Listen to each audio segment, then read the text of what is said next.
The Raven by Edgar Allan Poe. Once upon a midnight dreary, while I pondered, weak and weary, over many a quaint and curious volume of forgotten lore, while I nodded, nearly napping, suddenly there came a tapping, as of someone gently rapping at my chamber door. "'Tis some visitor," I muttered, tapping at my chamber door. Only this and nothing more. Distinctly I remember it was in the bleak December, and each separate dying ember wrought its ghost upon the floor. Eagerly I wished the morrow. Vainly I had sought to borrow from my books surcease of sorrow.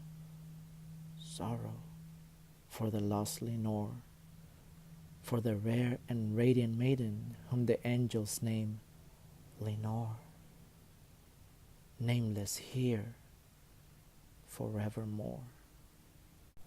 And the silken sad uncertain rustling of each purple curtain thrilled me, filled me with fantastic terrors never felt before, so that now, to still the beating of my heart, I stood repeating, "'Tis some visitor entreating entrance at my chamber door, some late visitor entreating entrance at my chamber door.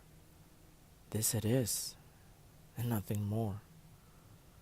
Presently, my soul grew stronger, hesitating then no longer. "Sir," said I, "or madam, truly your forgiveness I implore, but the fact is I was napping, and so gently you came rapping, and so faintly you came tapping at my chamber door, that I scarce was sure I heard you. Here I opened wide the door. Darkness there, and nothing more. Deep into that darkness peering, long I stood there, wondering, fearing, doubting, dreaming dreams no mortals ever dared to dream before. But the silence was unbroken, and the stillness gave no token, and the only word there spoken was the whispered word, "Lenore?"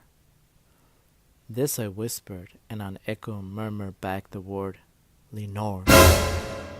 Merely this, and nothing more. Back into the chamber turning, all my soul within me burning, soon again I heard a tapping somewhat louder than before. "Surely," said I, "surely that is something at my window lattice. Let me see then what thereat is, and this mystery explore. Let my heart be still a moment, and this mystery explore. 'Tis the wind, and nothing more." Open here I flung the shutter, when, with many a flirt and flutter, in there stepped a stately raven of the saintly days of yore. Not the least obeisance made he, not a minute stopped or stayed he, but with mien of lord or lady, perched above my chamber door, perched upon a bust of Pallas just above my chamber door, perched and sat, and nothing more. Then this ebony bird beguiling my sad fancy into smiling by the grave and stern decorum of the countenance it wore. "Though thy crest be shorn and shaven, thou," I said, "art sure no craven, ghastly, grim, and ancient raven, wandering from the nightly shore. Tell me what thy lordly name is on the night's Plutonian shore." Quoth the raven, "Nevermore." Much I marvelled this ungainly fowl to hear discourse so plainly, though its answer little meaning, little relevancy bore. For we cannot help agreeing that no living human being ever yet was blessed with seeing bird above his chamber door, bird or beast upon the sculpture bust above his chamber door, with such name as Nevermore.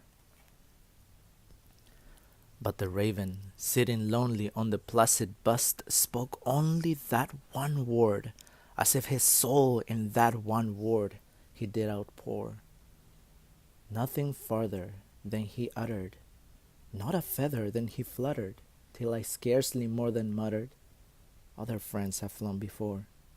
On the morrow he will leave me, as my hopes have flown before."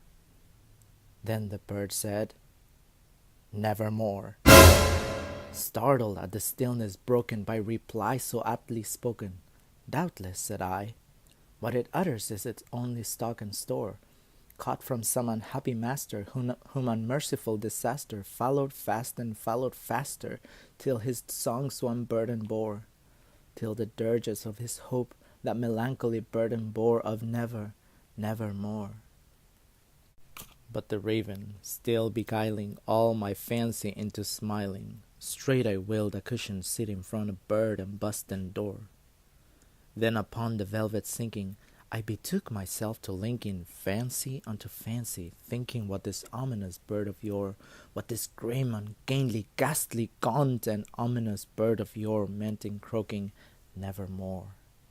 This I sat engaged in guessing, but no syllable expressing to the fowl whose fiery eyes now burned into my bosom's core. This and more I sat divining, with my head at ease reclining on the cushion's velvet lining that the lamplight gloated o'er, but whose velvet violet lining with the lamplight gloating o'er, she shall pass nevermore. Then methought the air grew denser, perfumed from an unseen censer, sung by seraphim whose footfalls tinkled on the tufted floor. "Wretch," I cried, "thy God had lent thee, by these angels he had sent thee, respite, respite, and nepenthe from thy memories of Lenore. Quaff, oh quaff this kind nepenthe, and forget this lost Lenore." Quoth the raven, "Nevermore."